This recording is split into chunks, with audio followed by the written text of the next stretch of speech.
Lero mumanya serebu nkuletedde David Lutalo era ng'ono muyimbi okuva wano mu ggwanga erya Uganda era ng'ogenda kuba omanya ebyo biki ebimukwatako. Nkwaniriza ku Falke Official omukutu wokka wogenda okuba ng'oyita okumanya ebyo byonna ebikwata ku baserebu bo ab'enjawulo wano mu ggwanga Uganda ate era ne wabweru wa Uganda ate nga gwe anyumirwa firimu ez'ebina Uganda nga zizanyiddwa mu lulimi Luganda ate nga za butundutundu. Beera ng'osubscribinga ku Falke Official okakase ki kye tukugamba kubanga saa zino kafirimu akaliko akatambula bakayita First Love oba omukwano omukake beera nga nte okanoonyako okakase era onyumirwe nga bw'oyiga. Kati nkugambye mu vidiyo y'olunaku olwaleero kuletedde mwana mulenzi ayitibwa David Lutalo era ng'ono muyimbi wano mu ggwanga erya Uganda era nga njagala okutegeeza nti David Lutalo amanyiddwa bulungi nnyo mu nsi eno ey'okuyimba era nga amanyiddwa bulungi nnyo nga akuba omuziki gwe wano mu ggwanga erya Uganda era nga njagala okutegeeza nti David Lutalo gwe nkuletedde muyimbi ate era nga muwandiisi wa nnyimba era nga amanyiddwa bulungi nnyo mu band music, Afrobeat, Zuku music, Afropop wamu ne R&B era nga mwana mulenzi ono ennyimba ze okusinga aziyimba mu lulimi Luganda,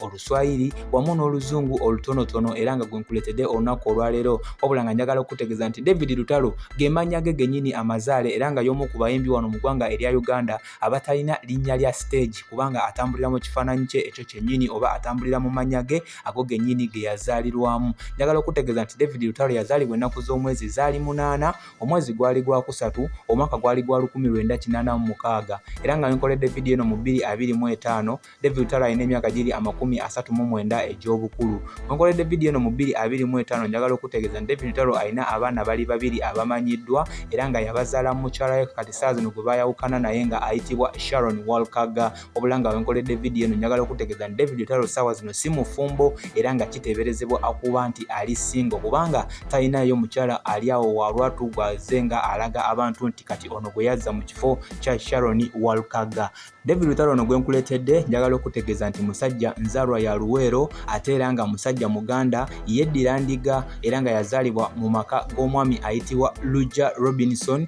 nga ye taata we ate era n'omukyala ayitibwa Mastula Nasazi nga ono ye maama we era nga bamuzaalira wali mu disitulikiti ey'e Luweero. Njagala okutegeeza nti David Lutalo yakulanga musajja eyeegomba okuyimba okuva nga akyali mwana muto. Bwe tuba tuyongeddeyo maaso n'okulaba ddi David Lutalo yatandika olugendo lwe olw'okusoma, njagala okutegeeza nti David Lutalo yatandika okusoma wali ku ssomero eriyitibwa Kikunyu Primary School era nga wo yasomera primary wamu n'essomero eriyitibwa Balita Lodge era nga nawo yasomerawo primary school. Watu nasobola okubeera nga yakolerawo awo ebibuuzo bye ebya primary 7 oba kyoyinza okuyita PLE. Oluvannyuma lw'okumaliriza primary yasobola okuba nga yeegatta ku Kasana Town Academy wali e Luweero. Oluvannyuma lw'okumaliriza O level David Lutalo yasobola okubeera nga nte yeeyongerayo wali ku Busisa Grammar Secondary School era n'asobola okuba nga yali agenze kuba nga nte akola A level ye. Wabula oluvannyuma lw'okubeera nti akasente kaali kafuuse ekizibu ku sayidi ye yasobola okubeera nga y'omu ku abo abatasobola kubeera nga nte bamaliriza ebibuuzo ebyo eby'ekibiina ekya siniya ey'omukaaga.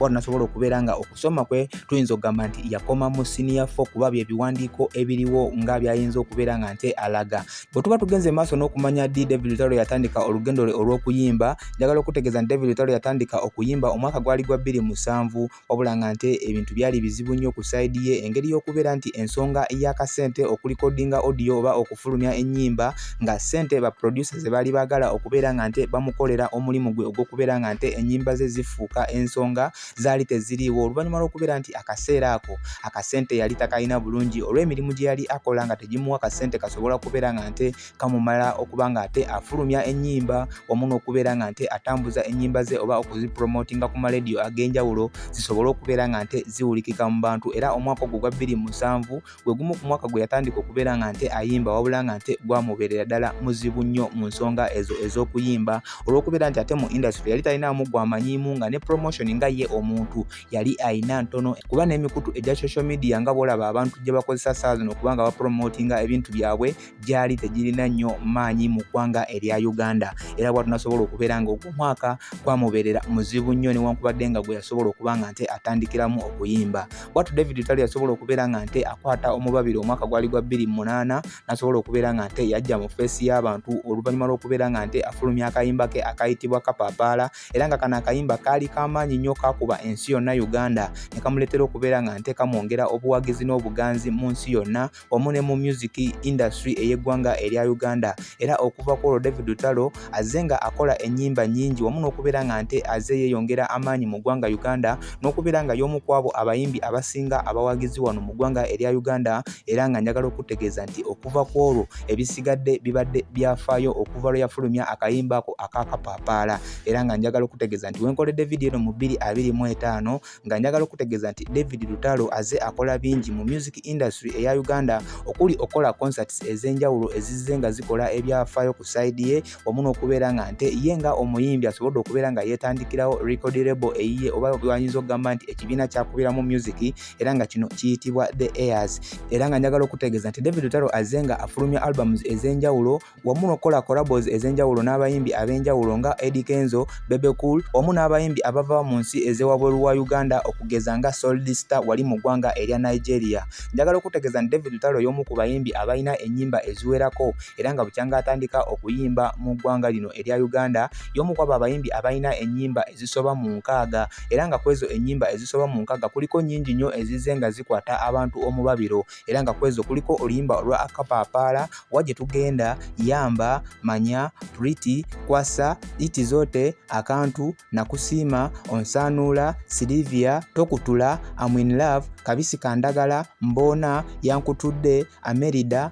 Nkwagalira ddala, Naalongo, Babongoote, Love Commissioner wamu n'ennyimba endala zosobola okubeera nga nte ogattako ez'ogwenge ezakuleetera okubeera nga nte omatira David Lutalo. Bwe tweyongerayo mu maaso n'okulaba ezo awards David Lutalo zazze nga awangula, njagala okutegeeza nti David Lutalo y'omu ku abo abayimbi ba Uganda abazze nga banominatingibwa mu awards ez'enjawulo era n'asobola n'okubeera nga nte afuna omukisa oguwangulako ezimu ku zo era nga awards zenyinza okubeera nga nte nkusokolerako kwe kuli ezo awards eza iPeople Awards mwaka gwa 2016 nga kwezo yasobola okubeera nga nte awangulako awards okwali eya Artist of the Year mwaka gwa 2016 ne kubeerako Male Artist of the Year era mwaka gwa 2016. Bwe tweyongerayo mu maaso n'okulaba ebyobugagga bya David Lutalo byalina omwaka guno 2025 njagala okutegeeza nti David Lutalo y'omu ku bayimbi abalina akasente mu ggwanga Uganda era nga oba obaliridde ebyobugagga byo mu 2025 njagala okutegeeza nti ebyobugagga bya David Lutalo bikubisibwamu emitwalo 21,100 mu nsimbi eza $, era nga zino sente azze nga azifuna ng'ayita mu kutunda album ze ez'enjawulo okuperforminga mu bivulu eby'enjawulo deals zazze nga akola wamu n'okuba nga akola concerts ezizze nga omuyimbi wamu n'ebintu ebirala byateekawo okubeera nga nte bimuwa akasente. Yo yabadde David Lutalo gwe nsobodde okubeera nga nte nkuleetera na biki ebisobola okuba nga bimukwatako so gwe abadde tannaba kuba nga